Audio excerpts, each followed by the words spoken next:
was there a bear trap there?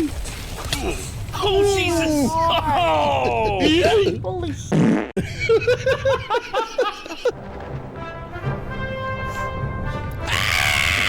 I don't like the idea of this part at all. What is that? That's a body. dead person. Yeah! Yes, indeed. Yay. So, I really enjoyed these when we did them before, and then Joe Cat said that he didn't really like people doing reactions to his stuff, so we stopped doing them, and then he just contacted Nate recently and was like, I don't care anymore, go ahead and do them. yeah. Like, yes! I think enough time has passed, and I think Joe Cat is just... I think he's seen how many people really enjoy reactions to it. I'm not sure. I'm not even sure we were on 5th edition before, were we? No, we were. He's Okay. only made these. Alright, I figured it'd been so long, it might have been like 4th edition he was talking about before or something. Again, with this, I'm just glad that we're able to watch these finally. And again, show appreciation to Joe Cat. Go check out Joe Cat's channel. I cannot emphasize that enough. His name is in the title of the video. It was 3 years ago. I actually looked at the old message that he sent me. It was over 3 years ago when he told us to basically, not react to his stuff anymore. And this is how we operate as a reaction show, guys. If there's someone out there who does not want us to react to their stuff, they contact us. Hell, Desmond from Smarter Everyday contacted us and said that he appreciates the fact that we enjoyed his video, but he doesn't like reactions to his content. In which, you gotta respect it. Their stuff. So I do respect it. At the same time, we would be within our rights to do it as long as we were doing what we're doing. Mm-hmm. But at the same time, I don't want to do that. I'm not wanting to get the law involved. I'm not wanting to, be like, well, we have this right. Like, I don't want to be an asshole. And that's the perception a lot of people have about reaction channels, that they're just cancer, they're awful, they're terrible, they don't deserve anything. And that's like we try our best to be different from all the other reaction channels out there. I mean, we're not Jinx and CJ is so cool. We're not Susie Lou. We're not any of these other channels out there that contribute nothing. We actually try to be different and add stuff to this. And plus, main reason why we're watching these as well is also the fact that we got Jake with us, and we're going to be playing a D&D campaign hopefully here soon, once we get all the characters and everything lined out. be fun. Oh yes, indeed it will. Or by soon he means like in the next year, maybe. Like, I would say if we all dedicated it right now, we could probably get it out in like 3 to 4 months. No. Maybe 6. No. Not if I'm DMing. Oh right, that depends on. No, you're forgetting. Like, characters are one thing.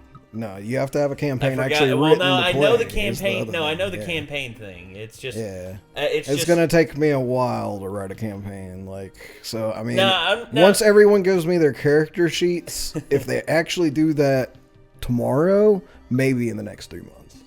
But that's what I'm saying. Is like we would start out with like the baseline with how long it's adventure, taking everyone to even get their character sheets over to me. Like, I've had a character sheet. I just didn't have a backstory written on it. I was like, okay. But what I'm saying is for like a starter adventure, just to get us started. Well, I mean, I could do a pre-written one for everyone. Yeah, like. But those are the ones I have. Those are like less fun. Like you would have like a pre-written one started out, and then we would develop the rest as we go along. You'd have an outline for the main story and everything, but you would have more. But you would detail it out as time went on. I mean, that's what Matt Mercer did. Yeah, but I don't know. You got to get a good majority of it written though. You don't have to have all of it, but you got to have a good majority though. At least to get started. I mean, yeah. Either way, though, we have a crap guide to D&D 5th edition. We are going to be watching 4 of them in this video: Barbarian, Bard, Cleric, and Druid. Let's go ahead and get started with the Barbarian.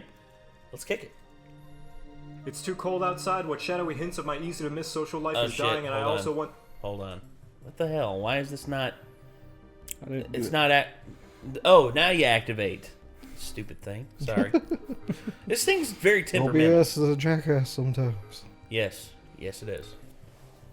It's too cold outside, what shadowy hints of my easy-to-miss social life is dying, and I also want to argue about how pop culture characters fit into alignment charts. So it's time to make like a bunch of famous voice actors and Dungeons some Dragons. Odds are plenty of you dorkbags have heard of the hobby, but have as little understanding about how it works as anyone over 60 has about being content with living as a single childless adult who doesn't care about where they live so long as it's a roof over their head and the neighbors don't shout out racial slurs. Unless it's at half. Not entirely accurate, I do DM. I have some understanding. So print out some character sheets, go shopping for some loaded dice, pack some expired snacks, call up all those friends you can only tolerate, and put on your favorite wizarding hat. It's time to do some motherfucking role-playing. Welcome to A Crap Guide to D&D. I was doing it off sync, Do you like but I hitting can't things? stop What am I myself. saying? Of course you do. Everybody does. I most It's kind certainly of do. like Vega. Huh? Looks kind of like my kitty. Yeah, it kind of does. And although I don't Chunky think your tabby. cat, I don't think your cat would like deliberately try and swat a kitty. helicopter He's at a it. Probably something would. good. They're scared of them. They'll smack at it. Oh yeah, he'll slap at it. Oh, okay. Oh, Like, speaking of, what is that? I'm gonna slap it. The time, like now. And hitting things is the best thing about D&D. You can hit literally anything you want. Better yet, you can hit it with a big fuck-off axe while flying into a bloodthirsty rage so potent you could be forgiven for mistaking it for some kind of super rabies. The Barbarian is the best class for hitting everything and everyone hard enough they explode into a huge puff of confetti or a shower of blood and organs. What's the difference? They're pretty much the same thing. You get a D12 for your hit die, one of the only times you'll ever use a D12. But it does mean you'll be soaking up hits better than my pillow soaks up tears after I take a look in the mirror for a few seconds. So with just about every important combat proficiency and any weapon of your choice. And if you're taking recommendations, I highly suggest going for the dual-wield chainsaw shotgun laser earrings with detachable missile launchers and drink dispensers. Ooh, and they have built-in cup holders. Look at that. No tool proficiencies, but who cares? Nobody uses tools anyway. You pick them to add to your character for backstory purposes and then forget they exist because you only ever roll for skill checks anyway, you lazy, thoughtless gobblebright. Yes, I just made that up, and it's what you are, you stinky feigl bitch. In fact, who even needs armor? Your pure, unadulterated chutzpah will block enemy blows better than even the shiniest of chainmail bikinis. Better yet, you have spider sense, which assists in you avoiding traps, spells, obligatory social events, and laundry. And of course, the signature trait of the barbar is being able to enter a ferocious frenzy of force that foes will fear for all their fannies. During your rage, you may be easier to hit, but at the game that you are better at hitting everything else. And not just that, your muscles grow to the size of crag-face garmoofies. That's a made-up word. I don't care that the things I'm using for analogies aren't real. Intelligence is a dump stat anyway. That's why mine is the number that comes after 3. And now you know how to play Barbarian. You're welcome. Nice. It's a Barbarian. Low intelligence, smash everything. Smash. Violence is the answer. yes, violence is the answer to everything. Violence If is you the try hard question, and enough. the answer is yes. Yes. Smash. Oh, actually, I don't need to do that. Just click. So now we move on to the Bard. There's actually been a combination of the Bard and the Barbarian called the Barbarian. Basically, if Tim Mises was a D&D character. Although, hopefully he wouldn't try and kill his wife. Frail Oh, spellcaster. Tim Lambesis. Oh, Tim Lambesis, sorry. Yeah, I was like, what? Mises, but sorry, I was thinking of Ludwig von Mises earlier, and I was just like, Tim Mises. See, I'm fucking stupid. Frail spellcasters, whack. Close quarters combatants, whack. Immobile tanks, whack. Me, I'm tight as fuck. First time playing D&D, I realized I'm too cool for any sort of specialized role. But that was only because I hadn't figured out that there's only one way to play it right. With a sword in one hand and a harp in the other, shouting my greatness from the rooftops, Fuck laying you, bitches and Balamor. slaying witches. Or is it laying witches and slaying bitches? I can't quite remember. I was Yes. too busy giving the tavern owner a reason to stay in business. Welcome to A Crap Guide to D&D. I'm dead. Depends on if you're in The Witcher or D&D. I guess in The Witcher it's laying witches. Yeah. Yes. See, he tends to do that a lot. Well, he's Geralt. I mean, go figure. If I was that sick, Dude, someone originally explained to me that the reason he was called a Witcher was actually because he fucked a lot of witches. And, like, so while that's not the truth, but it's not. it's not the that truth, far but from it's the not truth. completely inaccurate. Like, I mean, yeah, there's Yin. There's Oh, and then there's of course what's her name from the games? Triss. Triss, thank you, Triss Marigold. Well, she's in the books too. Oh yeah, but she's given a much more prominent role in the games because they make her a potential love interest. But when you actually get into the games, he doesn't just bang witches. He bangs pretty much anyone with a vagina. Yes. It's halfway attractive. Yes. Prostitutes. And if you're a filthy cheater Doctors. and pirate the game, he'll mess with Bilbo. Bilbo. No. Cat is Bilbo. behind the camera. Bilbo. No. Bilbo. There you go. He always does that too. He gets down as soon as he starts to stand up. Yeah. I don't even have to try. So, He won't move until you move a little, though. He wants to make you exert some amount of effort, even if not all when of I it. move, you move. Just like that. So, but yeah, what were we talking about? Bilbo's down there like, I'm trying to get your fat ass. Talking about The Witcher. Oh, yeah, The Witcher. So, above all, like, if you're a filthy, filthy cheater, then he'll wind up sleeping with nothing but old women all the time. He basically turns into the granny mangler if you pirate the game. That's always the funniest word to me. The granny mangler. That's awesome. Bard has also been the least Jack of all respected trades, class master until of none is recently. still better than someone who True. only has one gimmick and has to hide for the rest of the fight because they've run out of class features and spell slots. If the Sword and Shield were an RPG class, it would be the Bard, one that's good at doing everything and doing everyone. You can cast spells, learn tons of skills, support allies, harm enemies, harm allies, support enemies, woo crowds, boo crowds, and most importantly, lay dragons. It's the most versatile class, Yes. and its various archetypes allow you to fill literally any role, so Dude, who Bat even needs Run. anything else? Need DPS? College of Swords. Need a tank? College of Valor. Want to make rogues useless? College of Whispers. Need to get good at the game? College of Sit Down, Shut Up, and Listen. Your most important feature, Bardic Inspiration, is like the little girl Wolverine version of the Big Daddy Logan, and is absolutely game-breaking. By being a radiant concentration of pure awesomeness, you can allow anyone else an additional die to roll and add to almost anything. Think that weak-ass wizard won't be able to make the con save against that poison attack? Inspire! The fighter needs to land the killing blow on an enemy with a high armor class? Inspire! Your wingman just told you about a hot piece of sliz that walked into a high-class tavern and that he needs you to hype him up to be able to talk his way in and maybe nab a few extras on the way out for you? You best bet your ass that homie's gonna be inspired! In fact, screw your wingman, you can do it yourself. Jack of all trades and expertise means whatever you're bad at, you're suddenly good at, and whatever you're good at, you're suddenly unbelievably amazing at. Nothing can stop you, well, maybe except a pretty face. By playing D&D, you automatically sign an unwritten contract that forces you to write your character to fall under the purest stereotype of whatever class you pick. Everybody knows you have to follow that contract, or else Matt Mercer will sneak into your house and throw foam noodles at you from the corner of your living room. All with... I can actually see Matt Mercer doing that. I love Matt Mercer so much. Also, Scanlan is a perfect example. We've watched Legend of Vox Machina. If you have Amazon Prime, I definitely recommend checking it out. It's a D&D campaign animated. Matt voiced McCree, right? Yes. Yeah, it's like he's high noodle. High noodle. That's good. It's high noodle. Bonk. Wizards are smartass eggheads, all rogues are kleptomaniacs, and all bards are lust-compelled sex deviants. It's just the rules, I don't make them. And of course, the main gimmick of the bard is that it's artistically expressive in some way. People usually think this means musician. That's because their brain are like this, while my brain are like this. They can sing, dance, paint, prance, make a pretty dirt drawing with a lance. Plenty of ways to further enhance the battlefield if given the right chance. Now you know how to play bard, you're welcome. It'd be great to have Chad play a D&D campaign as a bard, but make him have to rap anytime he casts a spell. Oh my god. Because he's really good at rapping. So that would be amazing. That'd be the best thing ever. Yeah. We need to do that. Be like, hey, Chad, come over for a D&D game. It's like, I don't know how to play D&D. Yes, you do, my friend. You just merely need to step up. And all of a sudden, it's just like, okay, hey, Chad, you play a rapping bard dwarf. And in order for you to cast spells, you gotta rap out a spell. And he'll just be like, I fucking hate you, Nate. Okay.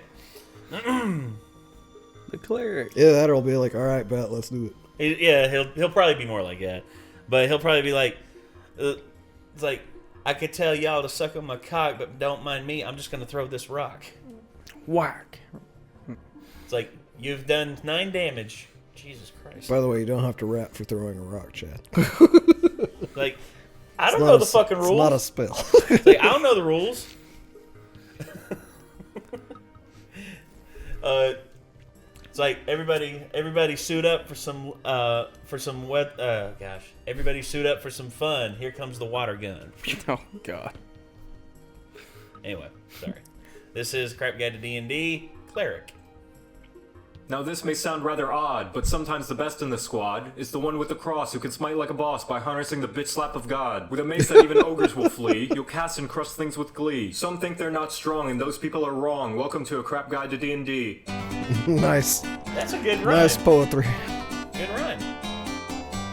The support is someone everyone wants on their team, but nobody wants to be. Lucky for you, the Oh, cleric big is like a support. support that decided to buy a taser after being too fed up with being told to heal the barbarian who ran into a 1v20 encounter. Clerics are the religious fandoms in the D&D world that are so crazy into their deities that they've turned their fangirling power into something that can actually pack a punch. Having the same armor proficiencies as a fighter and the self-sustaining capabilities of a paladin that's been juicing with unicorn hooves and dragonborn acid. They have so many teeth-grindingly infuriating spells at their disposal on top of all that dungeon masters all over the world universally agree to ban clerics from the game so as to not make encounters absolute nightmares to give proper challenge without throwing approximately 20 black dragons at one cleric alone to keep it balanced. Spells like Flash Gordon, Buddy Cop Weapon, and Does My Hand Smell Bad to You are so stupidly strong at such a low level it's easy to forget why so many uncultured swine consider the cleric a designated healer. Anyone who does has either never played the class or considered the sword and shield a viable weapon in Monster Hunter. Wait, unlike most other classes, you pick your archetype at first level, and you have oodles, canoodles, and toaster strudels to choose from. To summarize, you have Heel Bitch, Nerd, Sunburn, and My Axe, Nobody Dies, Nobody Cares, and a couple of more that I'm too lazy to mention. Seriously, with how versatile and independently strong you can build a cleric, you can make up an entire party full of purely priests, call it the Amen, and bust down Tiamat's door demanding her lunch money. And she would just build her own toilet to give herself swirlies so she wouldn't have to endure the kind of bullying you're about to give her. Channel Divinity gives you special limited use effects depending on your domain, and can be as dumb as Turn Undead, where the power of the gods can make a zombie run away from you like it's regained its ability to smell and realizes you've been sleeping with your Jesus blanket that you haven't washed in months. Or as useful as Guiding Strike, where you can choose to add 10 billion points to your attack roll so you'll be able to swat one fly with another fly's deuce being whipped around on a string like a yo-yo strung around your pinky toe while blindfolded. The only downside is that you get a pitiful amount of uses, like a gym 2 weeks after New Year's. And finally, the most notable trait of the cleric is Divine Intervention, where if you were a good boy or girl all year praying happy thoughts and burning that dank holy kush, if you wish upon a star, the clouds in the heavens will part and the literal gods will stop playing their game of Jenga to fix whatever dumb problems you and your party have gotten into, and then avoid you for 7 days debating whether or not to write you a holy restraining order after seeing you pissed your pants fangirling over your religious senpai noticing you. And now you know how to play cleric. Amen. God. Pick cleric if you want to win everything, basically. So cleric OP. Okay, we get you. We Joker. did that on World of Warcraft one time. We had a guild that was all paladins. It was just holy, ret, and protection paladins, and yeah, needless to say, we never died. You never fucking died. I can hear a name for him now, especially like your lair, the Pal Den. Yeah. The Pal's Den. Yeah. What is that move in Pokemon? False Swipe? So basically, like, sometimes as a DM, whenever I have stuff that probably would have definitely died when someone did something stupid overpowered, Yep. I will sometimes treat it as a false swipe and give them like a last gasp, basically, to continue going. Yeah. Because sometimes it's just stupid. It's just like, this is an encounter that's meant to be fun and challenging, and then some clerics just like, Grenade! And everything dies. Holy hand grenade out of nowhere. Holy hand grenade of Antioch. Like, wait, what? Boom. Encounter's finished. God dang it, that took 2 weeks to plan! Yeah. This is Crap Gat D&D, the Druid. By the way, if it's your turn and you have fast initiative and you happen to almost wipe out everything, and I do give it a false swipe last gasp, be prepared to be crowd controlled after that and not get a turn the next time. Because I'm going to have everything that I have try to crowd control you so you don't do that again next turn. Damn. That'd be good. Alright. Most likely your party's going to finish off everything after you've already fucking put it on its last breath anyways. So. You're just going to be ruthless after that, huh? Boom. No, I'm just saying, like, the party's going to kill it all anyways, so it's not like it matters that much. Fair. It's all got 1 HP now, or 1/2 of an HP. I don't understand tree huggers. What has the environment ever done for us? It's not like it provides oxygen, resources for tools, housing, clothes, food, and technology or anything important like that. And it's Right. definitely Fuck not the like it's environment. home to various species Fuck of you, plants and nature. animals required to keep the ecosystem alive to continue to feed I do mankind's love animals, insatiable though. appetite to destroy, consume, and rebuild in his own image, ultimately resulting in the annihilation of the very world that brought him into existence. Nah, fuck all that. The environment clearly exists for us to skin innocent animals that are minding their own business so we can wear them with high fashion. I mean, just look at bears. All they do is steal my chips and shit in my backyard. Well, guess what, Yogi? It's payback time. And what better way to get it than undercover as one of their own? They'll never see it coming. Welcome to A Crap Guide to D&D. Never see it coming.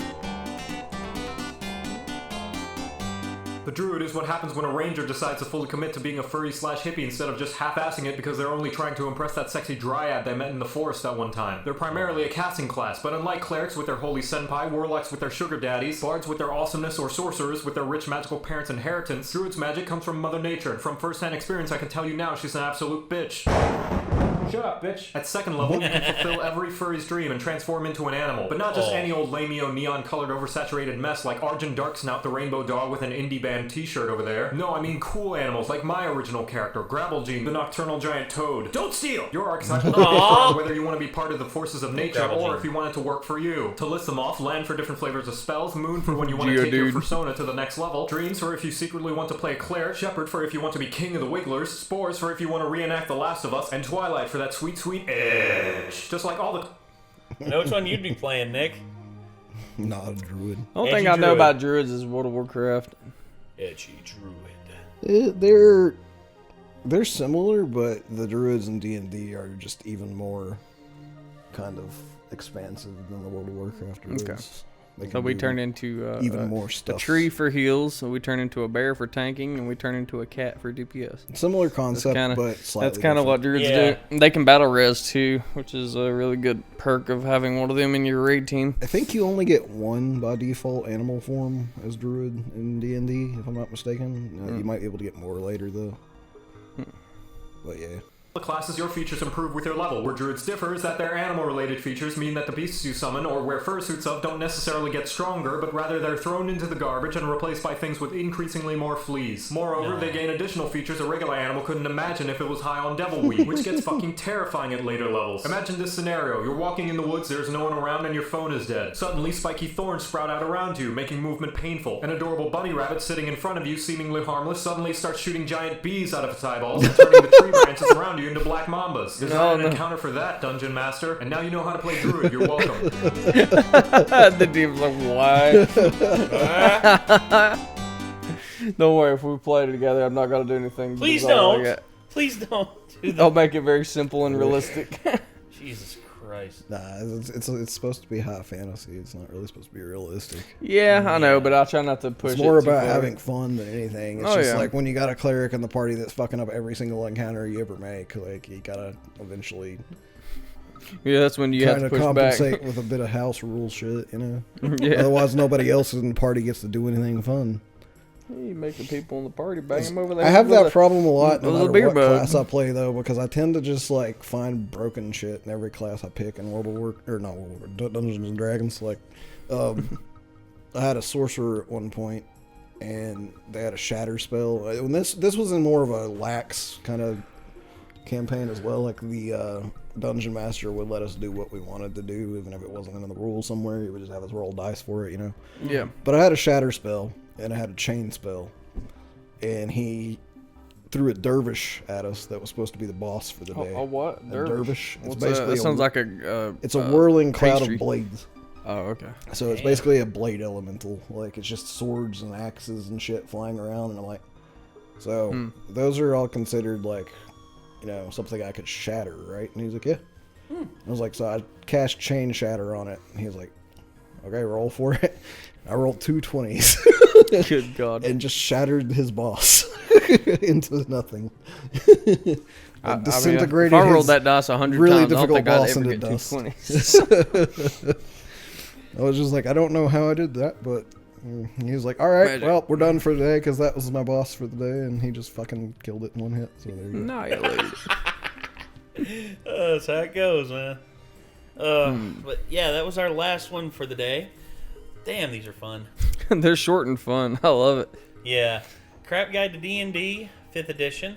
We had the Barbarian, the Bard, the Cleric, and the Druid. They're also the kind of thing for me that I could go back and watch again because it's fast-paced humor. And there's some little things that you could miss if you don't catch it the first time. Like, probably one of those things I'll catch more details the second watch. So yeah, and which this is our second watch for a couple of these, I believe. But yeah, and that's my first one. It's been so long that it's like new to me. So, and if you all enjoyed, I mean, really enjoyed, then by all means, you know, let us know in the comments below, and also be sure to go over to Joe Cat, show Joe Cat some love. Joe Cat deserves all the love. I've said, I don't know if I said Joe Cat enough to be, you know, to let you all know that you all need to check it.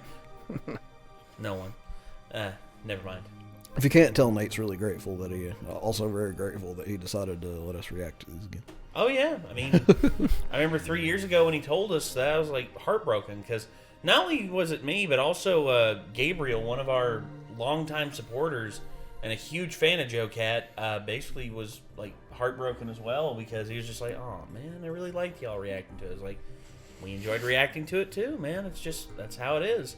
But now, hopefully, hey Gabriel, if you're watching this, man, hey, we're gonna do all these now, so I guess you'll be able to enjoy that. Give him a resubscribe, Nate. You're not subscribed to him. Wait, I thought it was. Some scribble. No, we are. I thought it was subscribed. Damn. Yes, not on this account. Oh well. Anyway, that's gonna do it, everybody. So thank you all very much for tuning in. Till next time, Nate. I'm Jacob. I am Nick. See you later, everybody. Bye bye. Roll for initiative.